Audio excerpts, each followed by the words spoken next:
तो आज से हम स्टार्ट करेंगे हमारी टीडीएस की क्लास।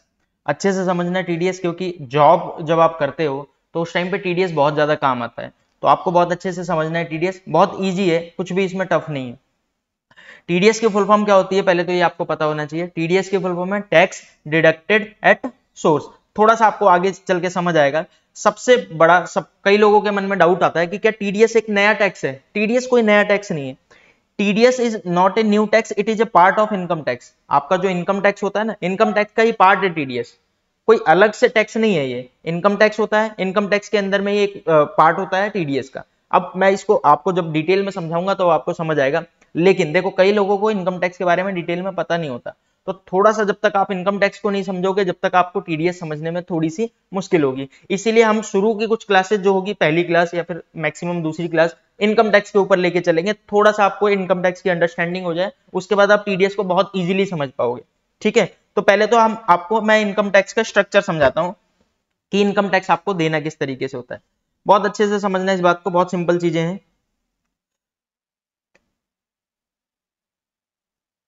चलो, जैसे मान लेते हैं अभी ये कौन सा साल चल रहा है, आपको पता है अकाउंट्स में या फिर टैक्स में जो साल ईयर शुरू होता है वो 1 अप्रैल से शुरू होता है। ये वाला साल जो चल रहा है अभी 1 अप्रैल 2023 से शुरू हुआ होगा और खत्म होगा 31 मार्च 2024 को। यानी गवर्नमेंट क्या कहती है, गवर्नमेंट आपसे कहती है, इनकम टैक्स के पर्सपेक्टिव से बात कर रहा हूं, कि भाई आप पूरे साल काम करो, कोई दिक्कत नहीं है। आप ना पूरे साल काम करो, कमाओ, कोई दिक्कत नहीं, हम कुछ नहीं कहेंगे, आप पूरा काम करो। और इस साल ये जो पूरा साल खत्म होगा तो अगले साल, ध्यान रखना, अगला साल कौन सा होगा बताओ जरा। आप बोलोगे अगला साल हमारा शुरू होगा, अगला साल हमारा शुरू होगा 1 अप्रैल 2024 से 31 मार्च 2025। गवर्नमेंट क्या कहती है, आप इस साल काम करो आराम से, इस साल आप काम करो इजीली, काम करते करते पैसा कमाओ, और हमें आराम से अगले साल बताना। कब बताना? अगले साल। यानी इस साल आप काम करोगे, कमाओगे, आपको इस साल गवर्नमेंट को कुछ भी बताना नहीं है।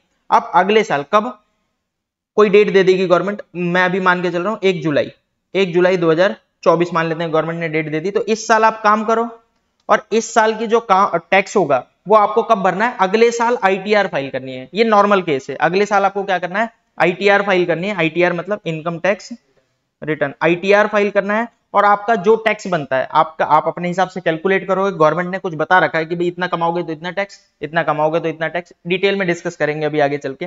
तो अगर आपका जो भी टैक्स बन रहा है, यहाँ पे कैलकुलेट करो। कैसे कैलकुलेट करोगे? आईटीआर फाइल करते समय, और कैलकुलेट करके जितना भी टैक्स बनता है आपका, असेस करके पे कर दो। असेस मतलब हिसाब लगा के, असेसमेंट करके पे कर दो। आप खुद से सेल्फ असेस करो, यानी खुद से हिसाब लगाओ कि आपका कितना टैक्स बनता है, और अगले साल पे करो। तो पहले तो देखो, सिंपल अकाउंट्स का रूल क्या होता है कि भाई साहब, आप अकाउंट्स क्या, इनकम टैक्स का रूल क्या होता है, आप इस साल कुछ भी काम करो, इस साल इजीली काम करो, आप अपना जॉब करो, सैलरी आ रही है, बिजनेस कर रहे हो, बिजनेस आ रहा है, और अगले साल आप आईटीआर फाइल करो, और पिछले साल की इनकम हमें बताओ कि भाई पिछले साल आपने कितना कमाया आईटीआर फाइल करते समय, और आपका जो भी टैक्स बनता है वो पे करो। ठीक है। अब एक बात ध्यान से सुनना, जब आप समझ लो, जैसे अभी ये आज कौन सी डेट है हमारी? 14 सितंबर 2023, ये आज की डेट है। अब आज की डेट में ये साल चल रहा है, ये वाला साल चल रहा है। अब इस साल अभी मैं जो भी कमा रहा हूँ, चाहे मेरी सैलरी आ रही है, चाहे मेरा बिजनेस आ रहा है, मैं चुपचाप रहूंगा, और गवर्नमेंट को मुझे कब बताना है? अगले साल की जुलाई को। ये पॉइंट तो अब तक क्लियर हो गया होगा। हाँ, अब एक बात सुनो, जिस साल में आप गवर्नमेंट को बताते हो उसे बोलते हैं असेसमेंट ईयर। क्या बोलते हैं? असेसमेंट ईयर, क्योंकि उस साल में आप हिसाब लगा रहे होते हो कि भाई मेरा इतना टैक्स बनता है। और जिस साल का आप टैक्स पे कर रहे हो उसे बोलते हो आप प्रीवियस ईयर। क्या बोलते हो? Previous year. प्रीवियस ईयर को मैं आप दूसरी तरीके से भी बोल सकता हूं, एक और इसका नाम होता है, इसका एक और नाम बोलते हैं फाइनेंशियल ईयर। तो पहले तो ये आपको समझ होना चाहिए कि क्या होता है असेसमेंट ईयर और क्या होता है प्रीवियस ईयर या फिर फाइनेंशियल ईयर। मैं फिर से बोल रहा हूं बहुत सिंपल वर्ड में, ताकि आपको पहले तो समझ आ जाए। आप जिस साल आपने इनकम की है उस साल आपको कुछ भी करने की जरूरत नहीं है, आप कमाते रहो, इस साल आराम से कमाओ, आप बिजनेस करो अपना, चाहे सैलरी आ रही है तो सैलरी से आती रहे। अब अगले साल आपको क्या करना है? असेसमेंट करना है, यानी अगले साल आईटीआर फाइल करनी होती है। इस साल का आईटीआर अगले साल फाइल करनी होती है। गवर्नमेंट एक डेट दे देती है कि भाई इस डेट तक आप फाइल करो। इस डेट तक आप फाइल करो। अभी तो मैंने यहाँ पे 31 जुलाई बोल दिया था आपसे, बाकी डेट चेंज भी होती रहती है कई बार। नॉर्मल केस में 31 जुलाई डेट होती है, तो 31 जुलाई तक आपको अपनी ITR फाइल करनी है और आपका जितना भी टैक्स होगा पे करना है, ठीक है। अच्छा, यानी कि जब भी पिछले साल का टैक्स आप इस साल पे करोगे और इस साल का टैक्स आप कब पे करोगे, फिर अगले साल। समझ आ गया? इस तरीके से काम चलता रहता है। अब जब भी आप जिस साल का टैक्स, जैसे 31 जुलाई 2024 को, यानी साल चल रहा होगा 24-25, ये जो पिछला साल था वो कौन सा था, 23-24, तो 24-25 में जब आप ITR फाइल कर रहे होगे तो टैक्स कौन से साल का पे कर रहे होगे, 23-24। तो जिस साल का आप टैक्स पे कर रहे हो उसे क्या बोलते हो, या तो आप प्रीवियस ईयर बोलते हो शॉर्ट में PY, या फिर आप FY बोलते हो फाइनेंशियल ईयर। समझ आ गया? जिस साल का आप टैक्स पे कर रहे हो उस साल को या तो प्रीवियस ईयर बोलोगे या तो फाइनेंशियल ईयर, अधिकतर जगह फाइनेंशियल ईयर बोला जाता है, ठीक है। अच्छा, दूसरी, हाँ जी, बिगिनर ईयर, नहीं नहीं वो अलग चीज है। ये अभी समझो यहाँ पे प्रीवियस ईयर और फाइनेंशियल ईयर, जिस साल का आप टैक्स पे कर रहे हो। अच्छा, जिस साल में पे कर रहे हो उस साल को क्या बोलोगे, असेसमेंट ईयर, उस साल को बोलोगे असेसमेंट ईयर AY। समझ आ गया? ये पॉइंट क्लियर है कि क्या होता है प्रीवियस ईयर और क्या होता है असेसमेंट ईयर। अच्छा, अब ध्यान से सुनो, एक सिंपल सी बात करता हूं, एक एग्जांपल लेके आपको समझाता हूं। मान लेते हैं मेरी सैलरी है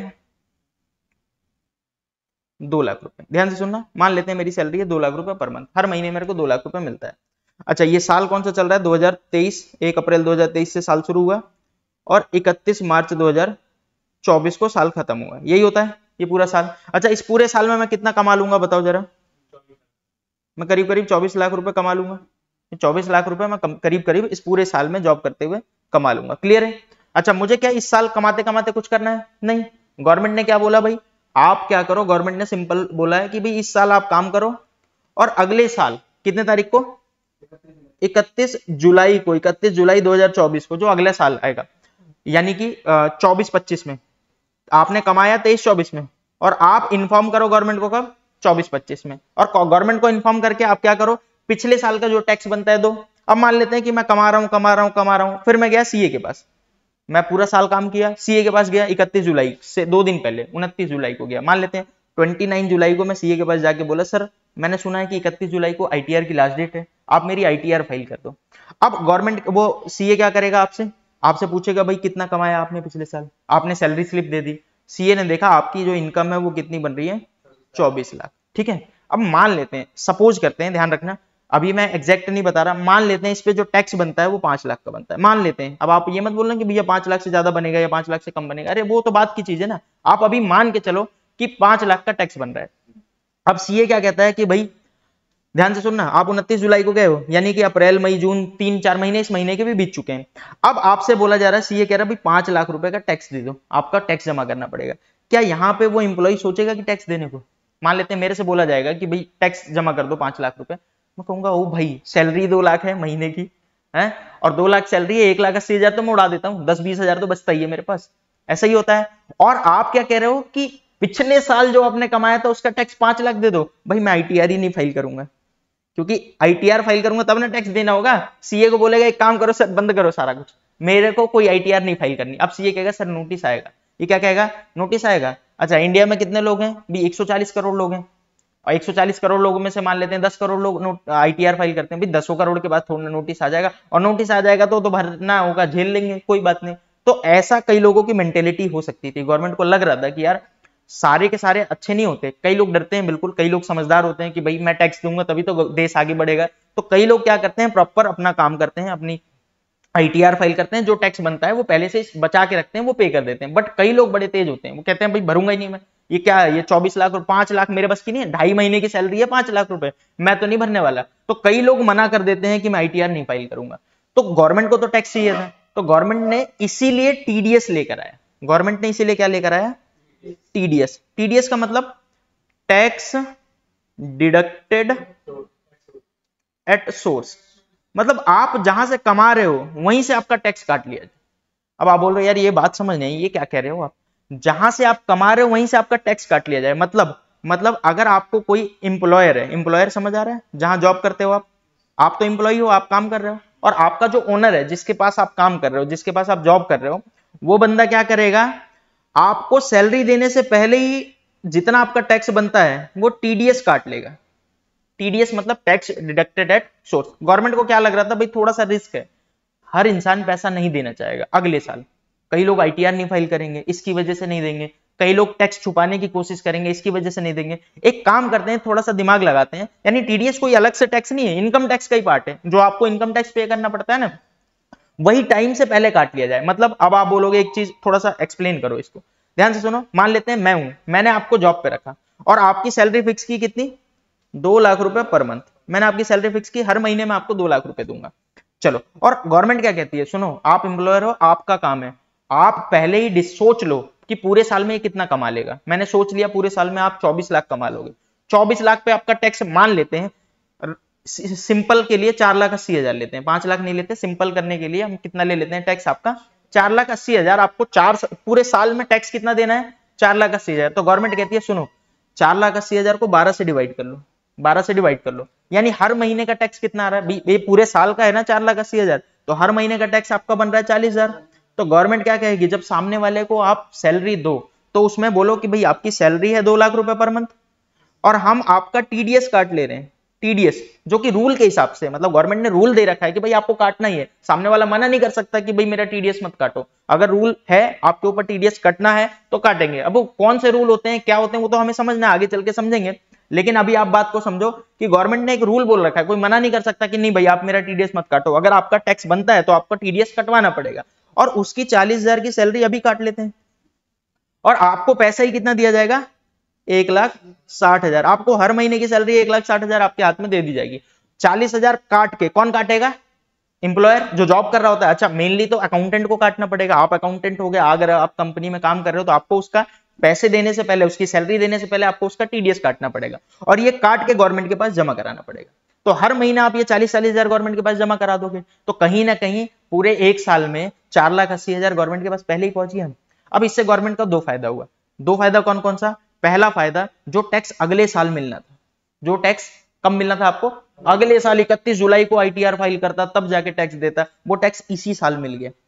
ठीक है, वो टैक्स इसी साल मिल गया, गवर्नमेंट का पहला फायदा कि गवर्नमेंट के पास पहले ही पैसा आ गया। दूसरा फायदा कि जो रिस्क था कि अगले साल वो बंदा आईटीआर ना फाइल करे, वो रिस्क खत्म हो गया, क्योंकि अब तो भाई इसको टैक्स देना ही पड़ेगा, गवर्नमेंट को टैक्स देना पड़ेगा, टीडीएस कट गया तो अब अगले साल तो आईटीआर फाइल करेगा, क्योंकि इसका पैसा कहीं ना कहीं गवर्नमेंट के पास पहुंच ही चुका है। तो अब आईटीआर फाइल करे ना करे कोई फर्क नहीं पड़ता, लेकिन अब आईटीआर फाइल करेगा वो, क्योंकि भाई जब टैक्स देना था आईटीआर फाइल क्यों नहीं करता कि टैक्स बचाना है, अब तो जब टैक्स चला ही गया है तो फिर क्या ही बचाना है, आईटीआर फाइल करो ताकि गवर्नमेंट को पूरी चीजें पता चल जाए। समझ आ गया। जो सबसे ज्यादा जब आप जॉब करते रहोगे सबसे ज्यादा काम आएगा वो ये आएगा कि सैलरी वाला टीडीएस काटना पड़ेगा। कुछ आइडिया समझ आया, डिटेल में और समझेंगे हम, मैं सिर्फ ओवरव्यू दे रहा हूं कि आपको टीडीएस में क्या क्या करना है। समझ आ गया। अच्छा, दूसरी चीज, चलो मान लेते हैं, अब आप एक और बात सुनते हैं। अभी आपको क्या समझाया मैंने कि भाई किसी को सैलरी देना हो तो टीडीएस काटो, क्या सैलरी पे ही टीडीएस आता है? नहीं भाई, बहुत सारी चीजें हैं जहां पे टीडीएस आता है, उनमें से सारी चीजों को जो भी इंपॉर्टेंट है वो सारी मैं आपको बताऊंगा, और बल्कि मैं आपको पढ़ाते पढ़ाते याद करा दूंगा, दिमाग में घुसा दूंगा कि भाई ये याद कर लो, ये आपके दिमाग में होनी चाहिए, याद होनी चाहिए आपको। तो वो सारी चीजें मैं पहले ही बता दूंगा कि भाई ये तो याद होना ही चाहिए सेक्शन के साथ। जैसे सैलरी का टीडीएस कटेगा 192 में, तो वो सेक्शन के साथ याद होना चाहिए। अब आप कहोगे कैसे याद हो जाएगा, टेंशन ही मत लो, मैं इतनी बार पढ़ाऊंगा आपको, अगली जो भी क्लासेज होंगी हमारी, इतनी बार मैं आपको जबरदस्ती याद करवा दूंगा वो, और रटने का तरीका भी बता दूंगा, आपके दिमाग में बैठ जाएगा, आप उसकी टेंशन मत लो, बस चुपचाप क्लास देखो। तो अभी मैंने क्या बताया आपको कि भाई एक तो सैलरी में कोई बंदा टीडीएस पैसा नहीं देता, इसीलिए गवर्नमेंट ने टीडीएस ले आया। दूसरी चीज, कई बार क्या होता है, जैसे मान लेते हैं मैं हूं, अब मैं मेरे पास कोई सीए आया, प्रोफेशनल है, सीए प्रोफेशनल होता है पता है ना, या फिर एडवोकेट होते हैं प्रोफेशनल, तो ऐसे कई सारे प्रोफेशनल लोग होते हैं। अब क्या होता है कि मेरी कंपनी है, मैं इनसे काम लेता हूं, बिल्कुल बहुत सारे प्रोफेशनल से काम लेता हूं, तो गवर्नमेंट क्या कहती है, अगर प्रोफेशनल को फीस दे रहे हो, ध्यान से सुनना, आप तो फीस दोगे ना, चाहे सीए को फीस दोगे चाहे एडवोकेट को फीस दे रहे हो, टीडीएस काट के फीस दो, टीडीएस काट के फीस दो। अब आप बोलोगे ये बात समझ नहीं आई, मतलब मान लेते हैं ध्यान से सुनना, किसी सीए से मैंने काम करवाया और सीए बोलता है कि भाई मैंने आपका जो टैक्स का काम देखा उसके लिए मेरे को 1 लाख रुपए चाहिए। आपने कहा कोई दिक्कत नहीं, 1 लाख रुपए ले लो, एक तो सिंपल तरीका है, आप 1 लाख दे दो सीए का। बट गवर्नमेंट को थोड़ा सा एक डर रहता है कि क्या पता ये सीए अपनी इनकम बताए कि नहीं बताए, इस 1 लाख को अपनी इनकम बताए कि नहीं बताए। हो सकता है कि भाई सीए ये 1 लाख रख ले और बोले ही ना, अपनी आईटीआर जब फाइल करेगा, क्योंकि सीए को भी तो आईटीआर फाइल करनी पड़ती है, एडवोकेट को भी तो आईटीआर फाइल करनी पड़ती है, और भी जितने प्रोफेशनल होंगे उनको भी अपनी आईटीआर फाइल करनी होगी। अच्छा, जब सीए अपनी आईटीआर फाइल करेगा और बताएगा कि मैंने इस लड़के से 1 लाख रुपए फीस ली थी, तब सीए की इनकम मानी जाएगी और तब सीए इस पे टैक्स देगा। अगर सीए ने अपनी आईटीआर में वो बताया ही नहीं, फिर दिक्कत हो सकती थी, गवर्नमेंट को टैक्स ही नहीं मिलेगा। गवर्नमेंट ने कहा थोड़ा सा दिमाग लगाते हैं, जब भी कंपनी अगर किसी सीए को, किसी एडवोकेट को या किसी भी प्रोफेशनल को फीस देगी, और कंपनी की बात नहीं है, कोई भी बंदा, अभी आगे चल के समझेंगे डिटेल में कि भाई कब कब टीडीएस काटना है, मैं जस्ट हल्का हल्का आइडिया दे रहा हूं आपको। तो आप क्या करो, टीडीएस काट लो। मान लेते हैं गवर्नमेंट ने कोई रूल रख दिया कि भाई 10% टीडीएस काट लो। अब अभी मैं एग्जैक्ट अभी नहीं बता रहा हूं, आगे चल के समझेंगे डिटेल में, अभी तो बस आपको रफली बता रहा हूं। तो मान लेते हैं 1 लाख देना है, तो आप क्या करो, 10,000 काट लो। आपको 1 लाख देना ना सीए को, तो आप 10,000 काट लो टीडीएस, और सीए को सिर्फ 90 दे दो, सीए को सिर्फ 90 दे दो, और ये 10,000 का टैक्स जमा करा दो, गवर्नमेंट को जमा करा दो आप। अच्छा, आपका टैक्स जमा हुआ ये नहीं माना जाएगा, सीए का टैक्स जमा हुआ ये माना जाएगा। अब इससे दो फायदा होगा गवर्नमेंट का, एक तो कुछ टैक्स पहले आ गया, अगर 10,000 रुपए का भी टैक्स पहले आ गया ना, जो अगले साल मिलना था वो इसी साल आ गया, पहली चीज। दूसरी चीज, सीए अब अपनी आईटीआर फाइल करते समय ये नहीं बोलेगा कि मेरी इनकम नहीं हुई, क्योंकि जब आपका टीडीएस कटा है 10,000 रुपए का, अच्छा गवर्नमेंट को पता होता है, और गवर्नमेंट को जब आप ये कंपनी वाला रिटर्न भी फाइल करेगा, रिटर्न क्या होता है अभी आगे चल के समझेंगे, बट उसमें ये बताएगा कि मैंने सीए को टोटल फीस दी थी 1 लाख, सीए का पैन नंबर डालेगा, सीए का पैन कार्ड का नंबर डालेगा कि भाई सीए को फीस दी थी 1 लाख और सीए का जो टीडीएस काटा है 10,000। तो गवर्नमेंट के पास टीडीएस तो पहुंच गया, गवर्नमेंट का ये तो फायदा है, लेकिन गवर्नमेंट को उसकी इनकम भी पता चल गई भाई, गवर्नमेंट को उसकी इनकम भी पता चल गई कि उसकी इनकम कितनी है भाई, 1 लाख रुपए एक पार्टी से। अच्छा, जितनी भी पार्टी वाले उसको पैसा देंगे वो क्या करेंगे, उनका टीडीएस काट के देंगे, जिससे क्या होगा, गवर्नमेंट को उसकी पूरी इनकम पता चलती रहेगी। तो गवर्नमेंट का मेनली टीडीएस कटवाने का दो फायदा होता है। पहले तो ये समझ लो, टीडीएस कोई अलग तरह का टैक्स नहीं है, टीडीएस आपका इनकम टैक्स का ही पार्ट है, जो टाइम से पहले, जो इनकम टैक्स आप अगले साल भरते हो, तो गवर्नमेंट कह रही है भाई इसी साल कुछ टैक्स ले लो उनसे, तो वो होता है टीडीएस। अच्छा, क्या अपनी जेब से देना होता है, नहीं, जो भी आपको पेमेंट कर रहा है वो काट के देगा आपको। जैसे मैं सैलरी दे रहा हूं आपको, तो मैं सैलरी काट के दूंगा आपको, इतना टीडीएस काट लिया। मैं आपको फीस दे रहा हूं तो मैं फीस काट के दूंगा, समझ आ गया। अच्छा, क्या इन्हीं दोनों चीजों पे लगता है, नहीं भाई, बहुत सारी चीजें हैं जहां पे टीडीएस लगता है, कुछ चीजें होती हैं जहां पे टीसीएस भी लगता है, पढ़ेंगे आगे पढ़ेंगे, टीडीएस भी कंप्लीट करेंगे, टीसीएस भी कंप्लीट करेंगे, बट वही सारी चीजें करेंगे जो इंपॉर्टेंट है आपके लिए।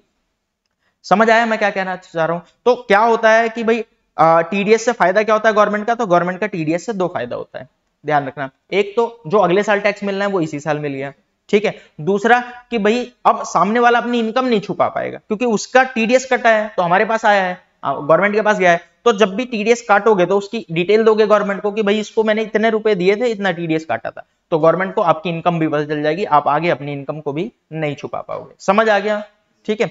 अच्छा, एक बात और बता दूं, अगर किसी का टीडीएस कटता है तो उसको आईटीआर फाइल करना जरूरी होता है, तो आईटीआर भी फाइल करोगे आप तो गवर्नमेंट को इससे भी पता चल गया। पहले तो आपके डाउट्स ले लेते हैं, क्या डाउट्स हैं आपके।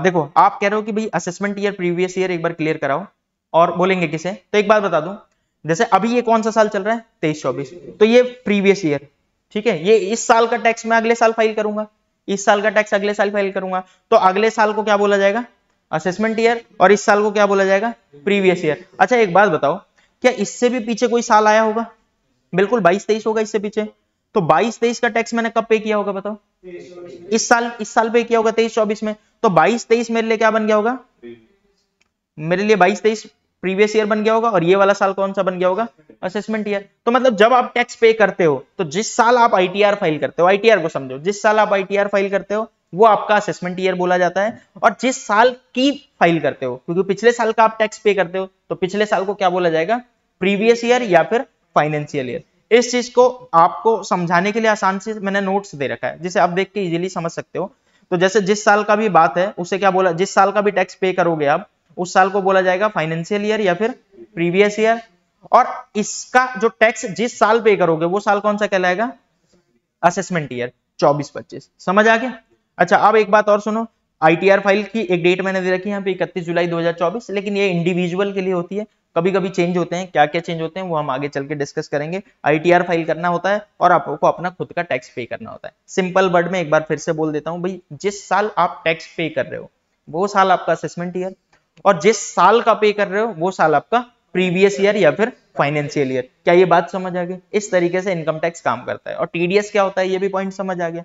अब आप बोलोगे एक बात बता दो, अभी ये जो पूरा कोर्स हम कंप्लीट करेंगे टीडीएस का, इसमें हमें टीडीएस में क्या क्या चीजें सीखनी है, टीडीएस में आप क्या क्या सिखाओगे? तो देखो एक बार मैं थोड़ा सा इससे ज्यादा ही चीजें सिखाऊंगा, बट ये जो मेन चीज है जो मैं आपको यहाँ पे लिख के दे रहा हूँ, ये मेन चीज है। सबसे पहले तो आपको टीडीएस के रूल समझने हैं, और ये बहुत इंपॉर्टेंट है, ये इंटरव्यू में भी पूछे जाते हैं आपसे। टीडीएस के रूल्स क्या होते हैं कि भाई आपको कब टीडीएस काटना है। टीडीएस के रूल, एक मिनट, ठीक है।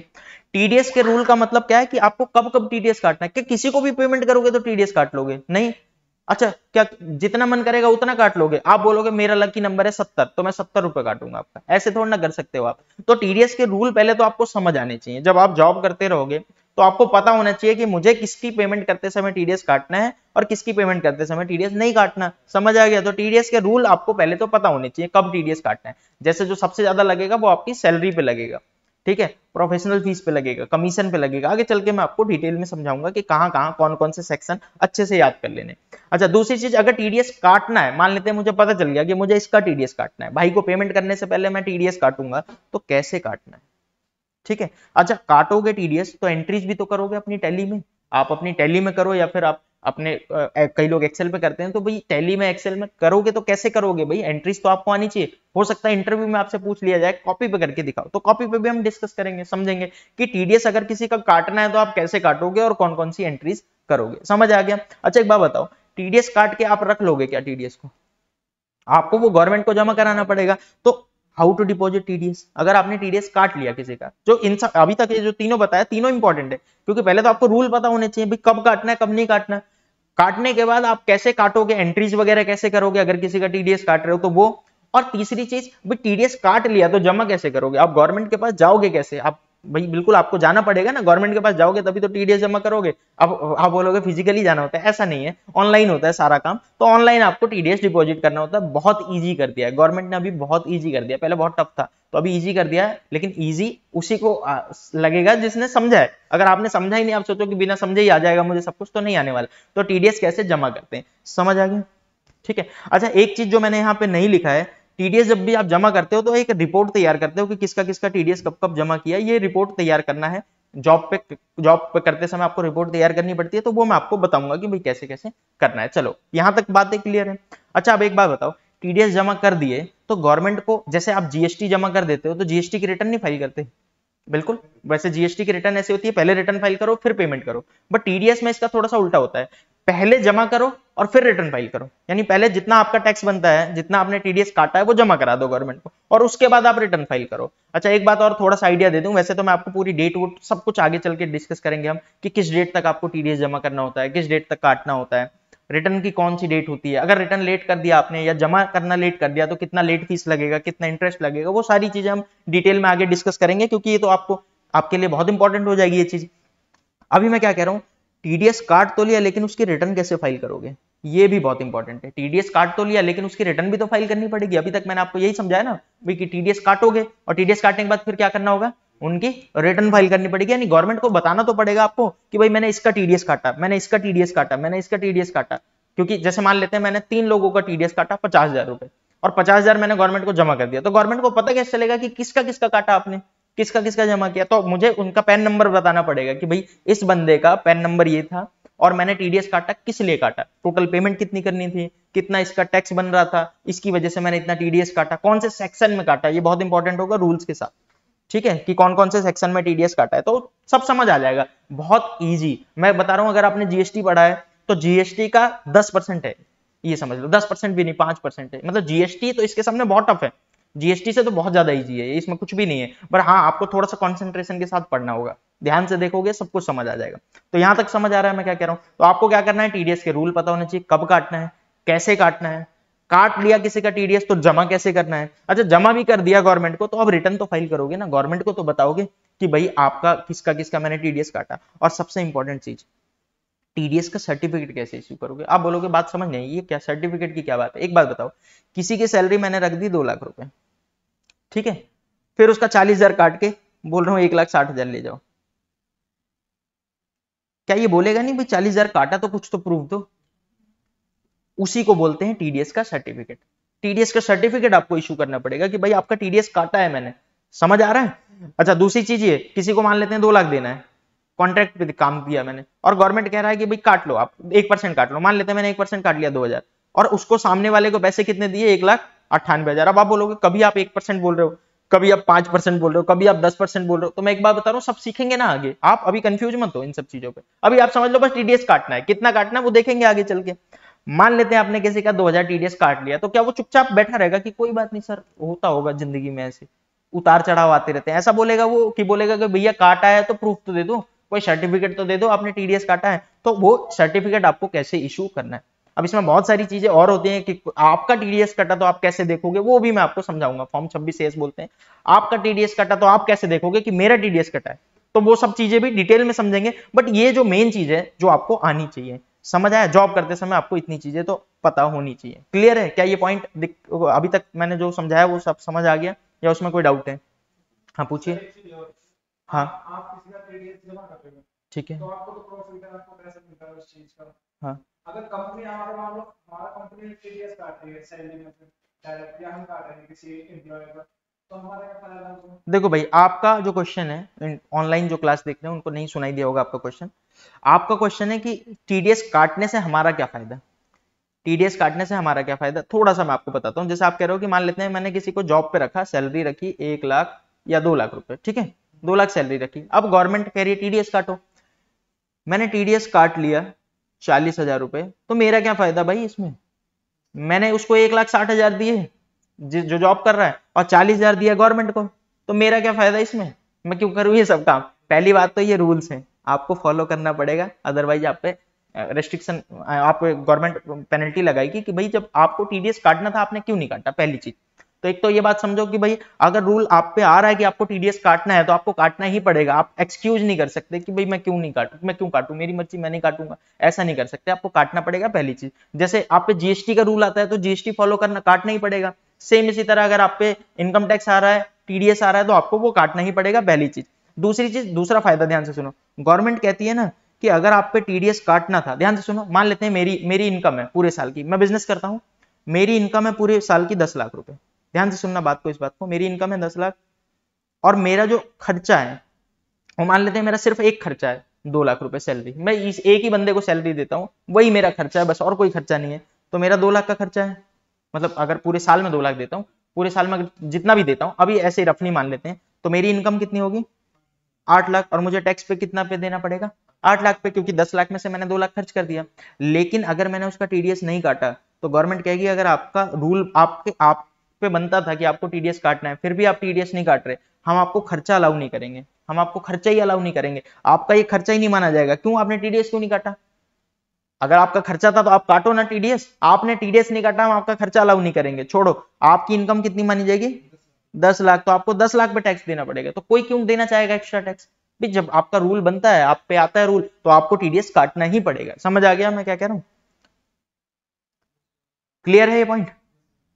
चलो, अब थोड़ा सा इनकम टैक्स, जैसा कि मैंने बताया पहले, 1 या 2 क्लासेस हमारी इनकम टैक्स से रिलेटेड थोड़ा सा मैं पॉइंट लूंगा, क्योंकि भाई जब तक इनकम टैक्स आपको नहीं समझाऊंगा, जब तक आप टीडीएस समझने में थोड़ा सा गलती करोगे। और खासकर टीडीएस में बहुत सारी चीजें हैं, बस जो टीडीएस ऑन सैलरी होती है ना, टीडीएस ऑन सैलरी, सैलरी पे जब टीडीएस काटते हैं उसके लिए आपको थोड़ा बहुत तो इनकम टैक्स के बारे में पता होना चाहिए। और आप जॉब करने जाओगे तो बिल्कुल किसी ना किसी को सैलरी दे रही होगी आपकी कंपनी, और हो सकता है टीडीएस काट रही हो, तो आपको समझ आना चाहिए। इसीलिए हम थोड़ा सा इनकम टैक्स के बारे में समझते हैं।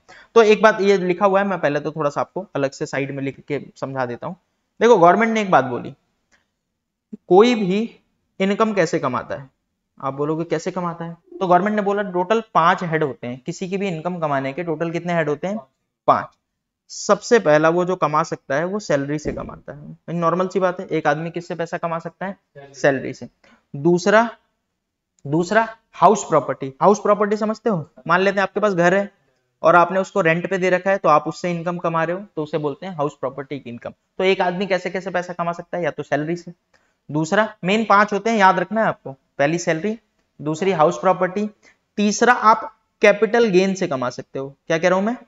Capital gain. अब आप बोलोगे यार ये समझ नहीं आया, ये कैपिटल गेन क्या होता है? कैपिटल गेन ऐसे समझो बात को, डिटेल में तो हम जब इनकम टैक्स पढ़ेंगे तो वहां पे आपने या तो इनकम टैक्स पढ़ लिया है तो समझा होगा, नहीं पढ़ा है तो आगे पढ़ेंगे तब समझोगे आप। तो मैं आपको कैपिटल गेन थोड़ा सा आइडिया दे देता हूं। मान लेते हैं मैंने एक प्लॉट खरीदा, ठीक है, या फिर एक वो गोल्ड होता है ना, ज्वेलरी वगैरह, या फिर कुछ भी ऐसी चीज जो मैंने खरीदी ठीक है, ज्वेलरी नहीं बोल रहे हैं हम उसको, गोल्ड बोल रहे हैं, इन्वेस्टमेंट वगैरह।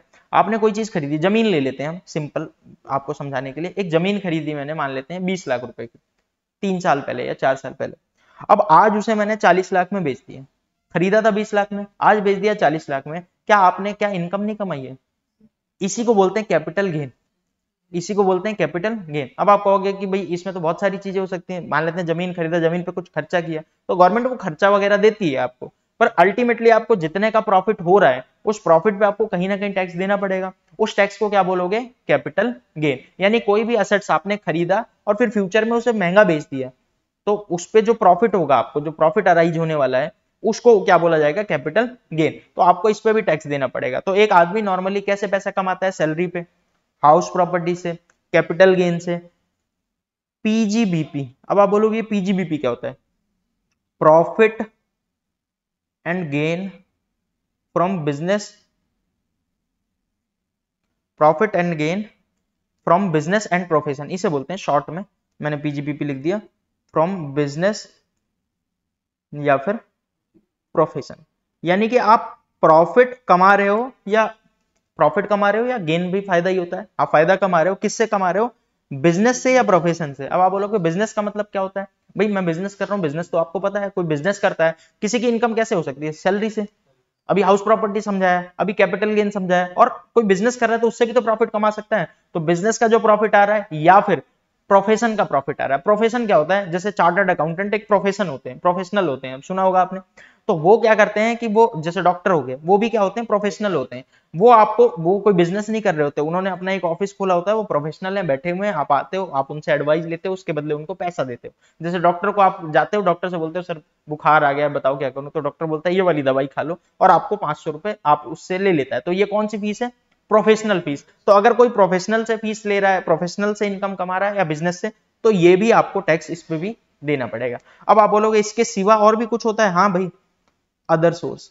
यानी आप बोलोगे इसके सिवा अगर कहीं और से पैसा कमाया तो भी टैक्स देना पड़ेगा, कहीं से पैसा कमाओ। एक बात बता दूं आपको, गिफ्ट मिला ना, गिफ्ट में एक लिमिट है कि इतने लिमिट तक गिफ्ट मिला तो बच जाओगे आप, लेकिन उससे ज्यादा गिफ्ट मिला तो गिफ्ट पे भी टैक्स, गिफ्ट भी आपकी इनकम मानी जाएगी।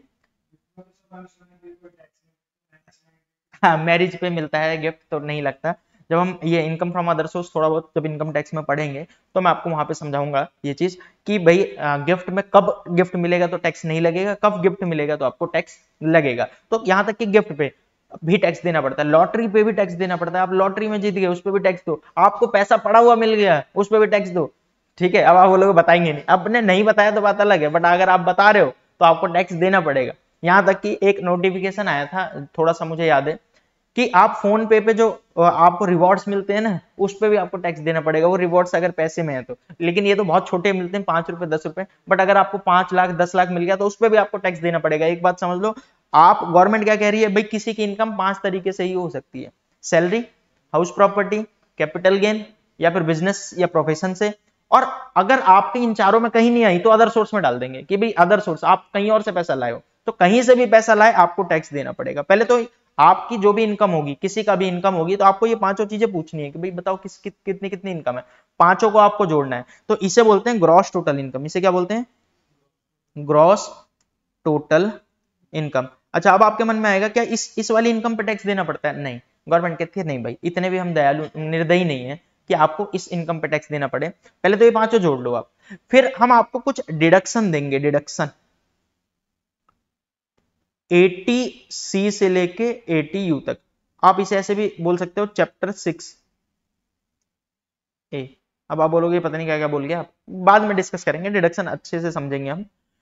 तो गवर्नमेंट क्या कहती है कि भाई आपकी जो इनकम आ रही है इन पांचों को जोड़ के, हम इन पांचों पे टैक्स नहीं ले लेंगे आपसे। ये नहीं कि भाई इनको जोड़ के मान लेते हैं 2-2 लाख रुपए पांचों में आई तो 10 लाख हो गए, तो क्या 10 लाख पे टैक्स देना पड़ जाएगा? नहीं, गवर्नमेंट कहती है सुनो, हम आपको एक ऑप्शन देते हैं, आपको हम चाहते हैं, गवर्नमेंट क्या चाहती है कि भाई आप अधिक से अधिक लोगों को, मतलब लोगों को जागरूक करना चाहती है। जैसे एक सिंपल सी बात करता हूं, लाइफ इंश्योरेंस का नाम सुना है आपने?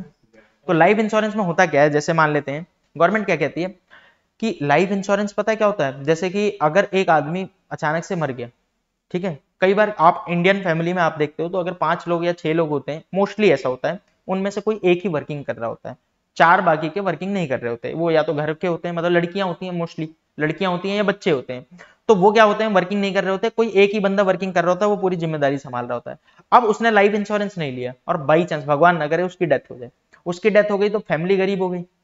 एक फैमिली को गरीब होने का सबसे बड़ा रीजन यही होता है कि कमाने वाला एक ही है और वो अब नहीं कमा पा रहा, जिसकी वजह से या कुछ भी हो गया, चाहे उसकी डेथ हो गई, और बच्चे जो हैं, बच्चे वो अब पढ़ नहीं पाएंगे अच्छे से, अब पढ़ नहीं पाएंगे तो वो जनरेशन तो अमीर नहीं हो पाएगी, बहुत ज्यादा चांस है कि वो जनरेशन अमीर नहीं होगी। अच्छा, अब अगली जनरेशन तक वेट करो, यानी आपने देखा है कोई भी अमीर हुआ है तो कैसे हुआ है बताओ, लॉटरी जीत के। नॉर्मली अमीर कोई होता है कोई भी तो वो फैमिली में या तो देखो पहले से पैसा है, और नहीं तो कोई एक लड़का जो पढ़ लिख के अच्छे से पढ़ लिख के अच्छी जॉब करके फिर अपनी फैमिली को अमीर कर देता है। हो सकता है आप में से कई सारे स्टूडेंट अपनी फैमिली को अमीर करने की तैयारी कर रहे होंगे, ठीक है। तो कई बार होता है ऐसा, लेकिन जब अगर किसी एक बड़े की डेथ हो गई तो बड़ा मुश्किल था, तो गवर्नमेंट इस चीज को प्रमोट करती थी कि लाइफ इंश्योरेंस ले लो। अब लाइफ इंश्योरेंस कैसे प्लान करते हैं वो आपकी चॉइस है, बट एक नॉर्मल सी बात करते हैं कि भाई अगर आप आज मर गए तो आपको अगले 10 साल तक आपके घर जैसे चल रहा है वैसे ही चले। मतलब आप बोलोगे बात समझ नहीं आई, जैसे मान लेते हैं आपके घर का खर्चा 1 लाख रुपए है पर मंथ, आपके घर में 1 लाख रुपए हर महीने का खर्चा आता है और आप कमाते हो और आप कमा के देते हो घर पे, तो 12 महीने का 12 लाख और 10 महीने का कितना हुआ, 1 करोड़ 20 लाख। 10 साल का, सॉरी 10 ईयर का खर्चा आपका कितना है, 1 करोड़ 20 लाख। तो गवर्नमेंट क्या कहती है कि भाई इतना इंश्योरेंस तो ले लो, गवर्नमेंट नहीं कहती वैसे, हम आपको, मैं सजेस्ट कर रहा हूं इतने रुपए का इंश्योरेंस ले लो कि बाई चांस आपकी डेथ हो जाए, बाई चांस आपकी डेथ हो जाए तो 1 करोड़ 20 लाख रुपए आपके घर वालों को मिल जाएंगे, क्योंकि आपने लाइफ इंश्योरेंस ले रखा था। और 1 करोड़ 20 लाख रुपए जब आपके घर वालों को मिल जाएंगे तो अगले 10 साल तक उनको पैसे की दिक्कत नहीं होने वाली। और एक बात और बता दूं, 1 लाख रुपए पर मंथ अभी आप जिंदा हो तो खर्चा करते हैं, आपके मरने के बाद खर्चे कम कर देंगे वो ऑटोमेटिक, तो ये पैसे इनके लिए सफिशियंट रहेंगे। तो ऐसा नहीं है कि उनको गरीबी का सामना करना पड़ेगा, उनके बच्चे पढ़ लेंगे आराम से। 10 साल तो बहुत होता है ना, 10 साल में तो कोई दूसरा बंदा स्टेबल हो जाएगा कमाने लायक।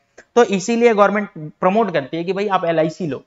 तो गवर्नमेंट कहती है, अब आप मान लेते हैं कोई कह रहा है मैं कमाई कम रहा हूं, मैं LIC लूंगा तो LIC का पैसा देना पड़ेगा। गवर्नमेंट प्रमोट करने के लिए क्या कहती है, आप LIC लोगे, मान लेते हैं आपने पूरे साल में LIC के 1 लाख रुपए दिए, तो हम क्या करेंगे, आपकी इनकम मान लेते हैं 10 लाख आ रही है, तो हम 1 लाख घटा देंगे, डिडक्शन दे देंगे आपको, और आपको जो टैक्स देना है वो 9 लाख पे ही देना है।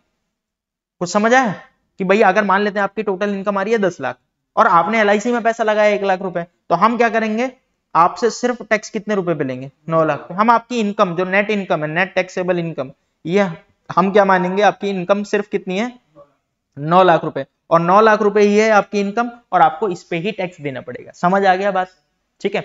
अब क्या आपके मन में आ रहा होगा सिर्फ LIC पे, नहीं भाई, बहुत सारी ऐसी चीजें हैं जहां गवर्नमेंट ने बोल रखा है कि हम आपको डिडक्शन देंगे अगर आप ये करते हो। जैसे एक होता है हेल्थ इंश्योरेंस, हेल्थ इंश्योरेंस। अब ये हेल्थ इंश्योरेंस क्या होता है पता है आप में से कई लोगों को पता होगा कि भाई अगर आप बीमार हो जाते हो, आप एडमिट होते हो, तो आपका जो खर्चा कौन करता है, इंश्योरेंस वाले, सरकार नहीं, इंश्योरेंस वाले जिससे आपने इंश्योरेंस ले रखा, सरकार नहीं खर्चा करेगी, ठीक है। आपने सुना होगा एक अभी एक पता नहीं कौन सा आया था,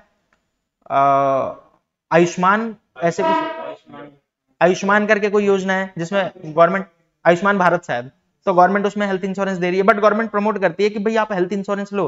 हेल्थ इंश्योरेंस लोगे, मान लेते हैं आपने 20,000 रुपए हेल्थ इंश्योरेंस की थी, तो 20,000 और घटा दो। समझ आ गया। तो गवर्नमेंट जहां जहां बोलती है कि यहाँ यहाँ पैसा लगाओगे हम आपको बेनिफिट देंगे, उतनी आपको डिडक्शन मिल जाती है, बट इसकी कुछ लिमिट होती है।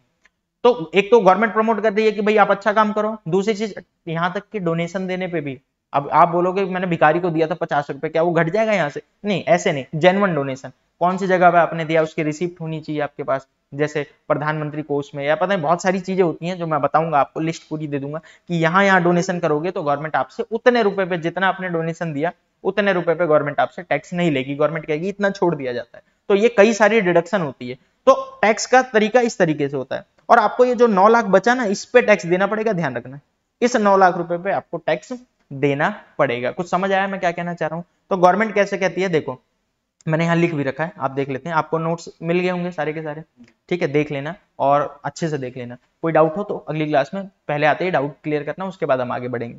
तो मैंने क्या बोला, किसी की भी इनकम टैक्स कैसे कैलकुलेट होती है, सबसे पहले तो भाई सैलरी, फिर हाउस प्रॉपर्टी की इनकम, हाउस प्रॉपर्टी इनकम यानी रेंट वाली इनकम आपकी, फिर क्या है कैपिटल गेन, कि भाई आप कितना उसमें कैपिटल गेन अभी समझाया आपको, फिर बिजनेस या प्रोफेशन से कमाते हो तो वो चौथा, और आप कह रहे हो इन चारों से नहीं आती, कोई और इनकम मिल गई, लॉटरी मिल गई तो वो पांचवें में आएगी, इनकम फ्रॉम अदर सोर्स, कोई और इनकम हो, गिफ्ट मिल गया वो भी इनकम फ्रॉम अदर सोर्स, तो ये सारी इनकम किस में आ जाएगी, इनकम फ्रॉम अदर सोर्स, ये सारा जोड़ जाड़ के इसे बोलते क्या हो आप, ग्रॉस टोटल इनकम। क्या बोलते हो, ग्रॉस टोटल इनकम। क्या इस इनकम पे मुझे टैक्स देना पड़ेगा, नहीं, इस इनकम के बाद भी गवर्नमेंट ने कहा हम कुछ डिडक्शन दे देंगे आपको, कुछ समझ आया, कुछ डिडक्शन दे देंगे 80C से 80U तक, जिसमें जैसे अब मैंने आपको बताया, अगर आपने LIC में इन्वेस्ट कर रखा है, अगर आपने हेल्थ इंश्योरेंस में इन्वेस्ट कर रखा है, अगर आपने और भी बहुत सारी NPS होता है, नेशनल पेंशन स्कीम, यहाँ पे लगा रखा है पैसा, ये बहुत सारी चीजें, पूरी लिस्ट में आपको समझाऊंगा पढ़ाऊंगा।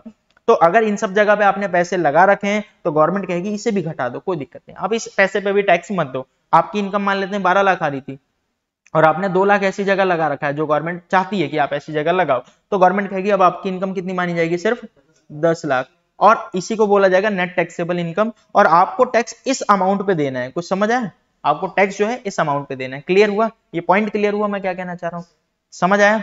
तो इस तरीके से टैक्स की कैलकुलेशन होती है। अब आप बोलोगे मान लेते हैं कि ये जो नेट टैक्सेबल इनकम है मेरी 8 लाख आ रही है या 9 लाख आ रही है, तो भाई किस तरीके से टैक्स कैलकुलेट किया जाएगा, तो उसको समझने के लिए थोड़ा सा आपको समझना पड़ेगा कि हर साल के टैक्स, इनकम टैक्स के रेट चेंज होते हैं। पहले तो ये समझो, हर साल के इनकम टैक्स के रेट चेंज होते हैं। अब आप बोलोगे यार इसको थोड़ा सा समझाओ कैसे, कि भाई क्या क्या चीज चेंज होता है, कैसे हमें क्या पता चलेगा। तो आपने कभी बजट का नाम सुना, बजट, बजट आता है हमेशा फरवरी में आता है, मोस्टली 1 फरवरी को आता है। तो बजट आता है, जब बजट आता है तो बजट में गवर्नमेंट अनाउंस करती है कि अगले साल इनकम टैक्स का रेट क्या रहेगा। जैसे अभी इस 1 फरवरी को जो अनाउंसमेंट हुई थी, उसके बाद से हमारा क्या हुआ, रेट चेंज हो गया। अब कैसे होता है ध्यान से सुनो, जैसे ये साल चल रहा है 2022 और 2023, यानी 1 अप्रैल 2022 से शुरू हुआ होगा, 31 मार्च 2023 को खत्म हुआ होगा। तो इस साल के शुरू में गवर्नमेंट ने कुछ अनाउंस किया होगा कि भाई इस साल का इनकम टैक्स रेट ये रहेगा।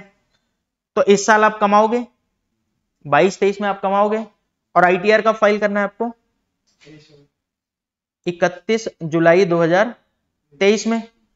तो ये असेसमेंट ईयर चल रहा होगा और ये क्या हो जाएगा आपके लिए, प्रीवियस ईयर। तो अब इस साल जब ITR फाइल करोगे तो कौन से साल का रेट देखोगे आप, इनकम टैक्स का रेट कौन से साल का देखोगे, जो रेट पिछले साल चल रहा था, जो रेट पिछले साल चल रहा था। अच्छा, उस रेट को बोलोगे क्या, उस रेट को हम बोलेंगे प्रीवियस ईयर 22-23 या फिर असेसमेंट ईयर 23-24। दोनों बात तो सेम है। जो असेसमेंट ईयर 23-24 होगा, 23-24 असेसमेंट ईयर होगा, तो प्रीवियस ईयर क्या होगा, 22-23। तो इस साल का जो टैक्स का रेट था, वो इस साल जब आप ITR फाइल करोगे तो इस साल का जो रेट था वो रेट आपको उस रेट के हिसाब से टैक्स देना पड़ेगा। समझ आ गया। अच्छा, अब इस साल नया टैक्स रेट अनाउंस हुआ होगा इस साल के लिए, इस साल के लिए नया टैक्स रेट, अब मैं पेन का कलर चेंज कर रहा हूं, इस साल के लिए अलग टैक्स रेट अप्लाई आया होगा, गवर्नमेंट ने बोल रखा होगा। अच्छा, इस साल को फिर अब ये साल कौन सा हो जाएगा, प्रीवियस ईयर 23-24, और जिस साल का टैक्स जिस साल में पे करने जाओगे आप, वो साल कौन सा हो जाएगा, असेसमेंट ईयर 24-25। क्या ये बात समझ आ रही है मैं क्या कह रहा हूं। और अभी जो टैक्स चल रहा है वो कौन सा चल रहा है, ये जो मैंने रेड कलर से लिखा हुआ है, अभी ये साल कौन सा चल रहा है बताओ, 23-24।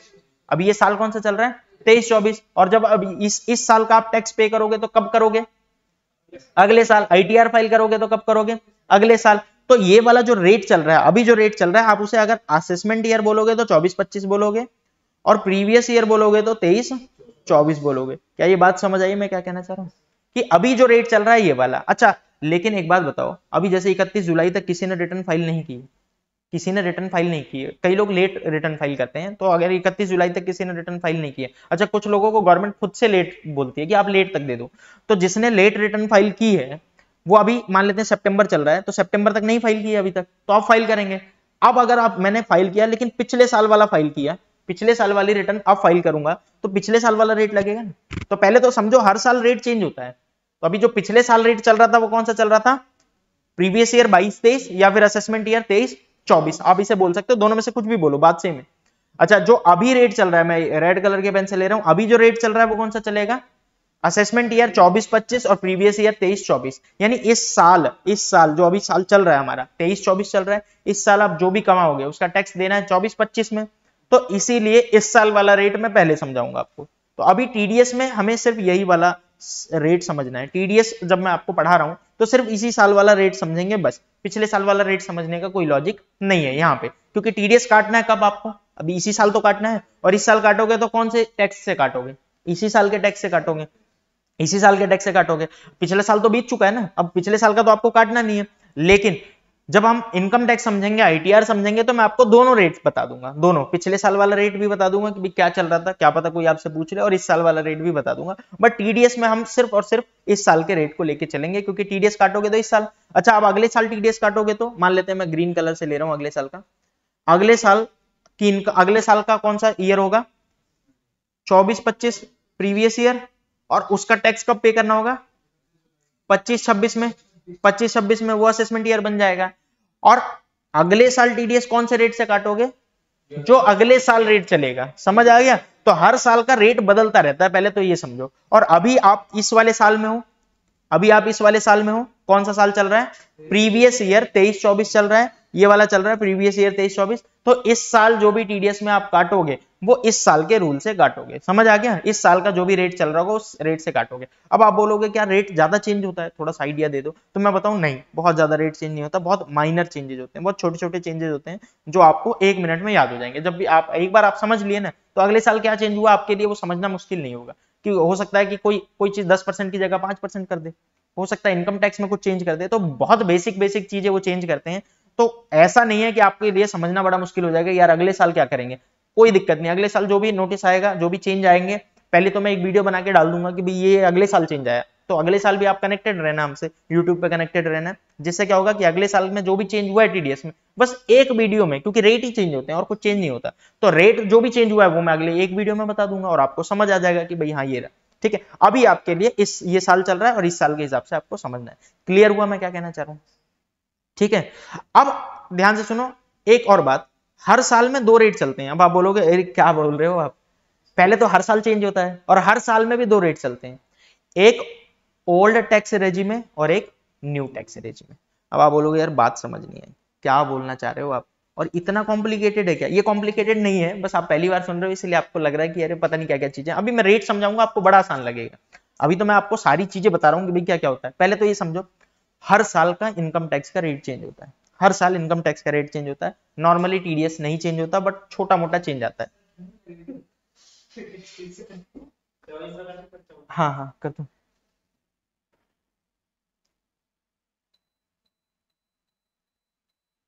एक बार रिमोट दो, मैं वो भी कर दे, फैन स्पीड भी कम कर देता हूँ ना, फैन।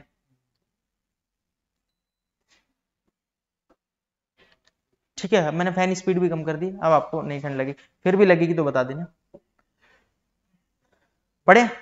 हाँ, तो मैं क्या कह रहा था, पहले तो हर साल इनकम टैक्स का रेट चेंज होता है, आपको हर साल बहुत बेसिक चेंज होता है, कोई ऐसी डरने वाली बात नहीं है कि भाई अगले साल क्या चेंज हो जाएगा। अभी जो मैं आपको बता रहा हूँ वो सीधा जॉब पे जाके करना है, उसमें कुछ भी चेंज नहीं होना, वो सारा का सारा मैं एग्जैक्ट लेटेस्ट बता रहा हूँ, बट जो चेंज होगा अगले साल बताऊंगा। और गवर्नमेंट ने क्या बोला है, हर साल गवर्नमेंट ना 2 ऑप्शन देती है, ध्यान से सुनो। हर साल गवर्नमेंट देती है एक ओल्ड टैक्स रेजिम में,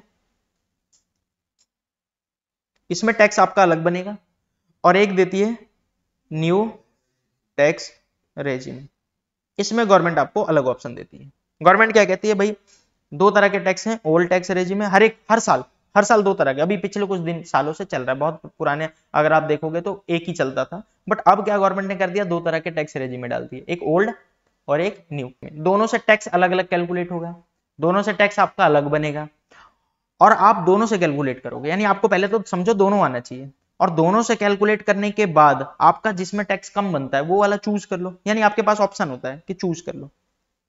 अच्छा, इसमें कुछ रेस्ट्रिक्शन भी होती है कि कब आपने न्यू ही करना पड़ेगा, ओल्ड नहीं कर सकते, या कब आपको ओल्ड करना है, वो सब आगे चल के समझेंगे, बट एक अभी सिंपल वर्ड में मैं आपको एक बात बता रहा हूं। गवर्नमेंट क्या कहती है, हर साल 2 तरह के टैक्स रेट दे देती है, एक ओल्ड और एक न्यू, और आपके पास क्या चॉइस है, आपके पास ऐसी चॉइस है, आप चाहो तो ओल्ड टैक्स रेजिम में चूज कर लो और चाहो तो न्यू। पहले तो आप दोनों से कैलकुलेट करोगे कि आपका टैक्स किससे कम बन रहा है, जिससे आपका टैक्स कम बनेगा आप वो वाला चूज कर लेना, न्यू वाले से टैक्स कम बन रहा है तो आप न्यू वाला चूज कर लेना, ओल्ड से टैक्स कम बन रहा है तो ओल्ड वाला चूज कर लेना। लेकिन कुछ लोगों को बार बार बदलने की अनुमति नहीं होती, वो कहते हैं या तो ओल्ड चूज कर, अगर न्यू चूज कर लिया तो न्यू चूज करो, वो आगे चल के समझेंगे कि भाई किसको रेस्ट्रिक्शन है। अभी आप सिंपल समझो, सिंपल में आपको पहले तो किसी भी साल का, जैसे इस साल का मैं टैक्स समझाऊंगा आपको, तो पहले तो इस साल का समझ लो कि क्या होता है टैक्स, अभी समझेंगे, और उसके बाद आपको इस साल के टैक्स में क्या सोचना है, ओल्ड से भी कैलकुलेट करना है, न्यू से भी कैलकुलेट करना है, ये सिंपल तरीका है। और फिर आपको देखना है कि किससे टैक्स कम बन रहा है, और जिससे टैक्स कम बन रहा है मैं वो वाला चूज करूंगा,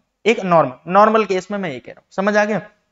तो हम आज की क्लास यहीं ऑफ कर रहे हैं, और ये न्यू टैक्स रेजिम में कैसे कैलकुलेट करते हैं, रिबेट क्या होती है, ये सारी चीजें हम अगली क्लास में समझेंगे और कैलकुलेशन समझेंगे। तो अगली क्लास के शुरू के आधे घंटे आपको बहुत अच्छे से ये सारी चीजें समझनी पड़ेगी और इनकम टैक्स की कैलकुलेशन समझनी पड़ेगी। ठीक है।